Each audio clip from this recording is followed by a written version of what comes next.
Assalamualaikum warahmatullahi wabarakatuh. Perkenalkan, nama saya Hamdan Rifai Effendi, berasal dari jurusan Desain Produk di kampus Kebonjeruk, Esa Unggul. Alamat tempat tinggal saya di Tangerang, di perumahan Telaga Bestari. Jadi kan di materi terakhir ini yaitu UAS. Jadi di dalam ujian akhir semester ini saya mengambil materi ragam bahasa di sesi 14 karena yang mudah dipahami yaitu dari sesi 8 sampai 14 yaitu 14 karena di sesi 14 ini menjelaskan tentang ragam bahasa. Jadi ragam bahasa di dalam modul ini dijelaskan yang mempunyai arti bentuk bahasa yang bervariasi menurut konteks pemakaian. Ragam bahasa juga tidak berfungsi sebagai atribut tetap seorang pembicara. Nah, bahwasanya komponen itu biasanya menguasai berbagai jenis ragam bahasa yang mampu menyesuaikan ragam yang dipakai dengan situasi dan tujuan bahasa. Nah, udah gitu di dalam modul ke-14 ini juga ragam bahasa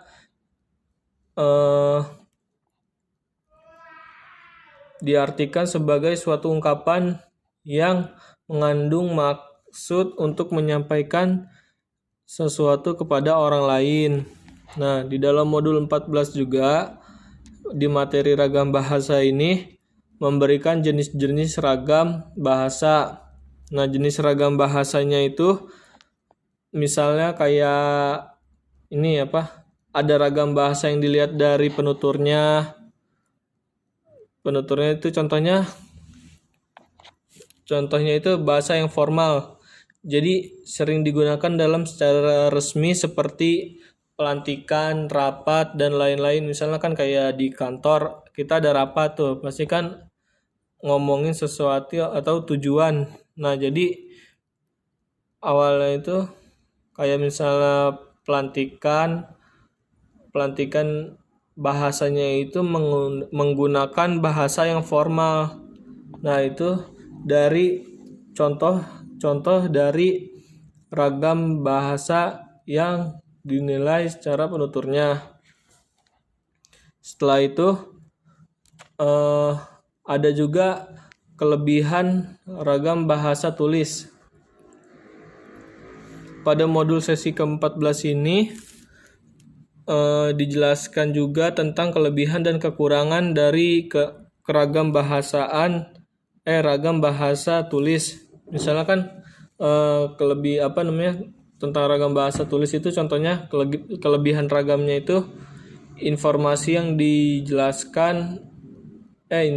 disajikan untuk dikemas sebagai media materi yang menarik dan menyenangkan.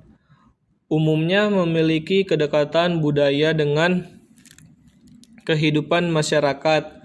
Nah, sebagai sarana untuk memperkaya kosakata. Nah, 3 itu dari informasi yang disajikan hingga umumnya memiliki kedekatan budaya dan sebagai sarana untuk memperkaya kosakata yaitu merupakan kelebihan dari ragam bahasa tulis. Dan juga ada juga ragam bahasa tulis, yaitu kekurangan ragam bahasa tulis adalah alat atau sarana yang memperjelas pengertian seperti bahasa lisan. Nah, tidak ada akibatnya bahasa tulis harus disusun lebih sempurna. Nah, udah gitu yang tidak ada dalam bahasa tulisan tidak dapat diperjelas atau ditolong. Beda dengan halnya ragam bahasa seperti kita ngomong seperti layaknya kita ngomong secara langsung. Jadi kalau misalnya ragam bahasa tulis itu kita kan harus menulis dulu. Nah, kalau misalnya ragam bahasa kita ngomong secara langsung itu kan tidak harus menulis dulu, sehingga kalau misalnya ada kekurangan dalam kita berbicara, kita bisa menambahkannya tanpa harus menulis. Beda dengan halnya ragam bahasa tulis. Nah, itu dia perbedaannya. Setelah itu ragam bahasa Indonesia berdasarkan topik pembicaraan. Nah, di materi ke-14 ini juga dijelaskan pula mengenai ragam bahasa yang berdasarkan topik pembicaraan.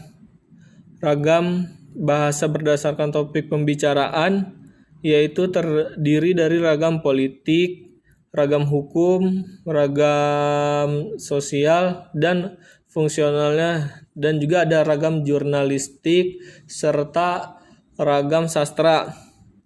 Nah, saya akan memberi salah satu contoh dari ragam jurnalistik. Yang dimaksud dari ragam jurnalistik yaitu adalah ragam bahasa yang dipergunakan oleh dunia persurat kabaran. Misalnya itu seperti pada zaman sekarang gitu kan, menyampaikan beritanya melewati media sosial, televisi, dari alat-alat canggih itu kayak misalnya komunikasi juga bisa menyampaikan surat kabar. Dan beda dengan halnya seperti zaman dulu juga kan ada HP, cuman nggak secanggih seperti sekarang. Kalau sekarang kan kalau misalnya kita buka media sosial aja, misalnya berita yang lagi trending sekarang itu berita apa, jadi kan muncul semua. Nah, jadi itu yang dimaksud dengan ragam jurnalistik yang dipergunakan oleh dunia persurat kabaran. Mungkin ini saja yang bisa saya sampaikan di materi ke-14. Selebihnya kurang maaf kalau misalnya kata-kata saya itu masih dalam kekurangan. Jadi saya minta maaf kalau misalnya ngomongnya masih ragu-ragu, putus-putus. Kurang lebihnya saya ucapkan mohon maaf. Assalamualaikum warahmatullahi wabarakatuh.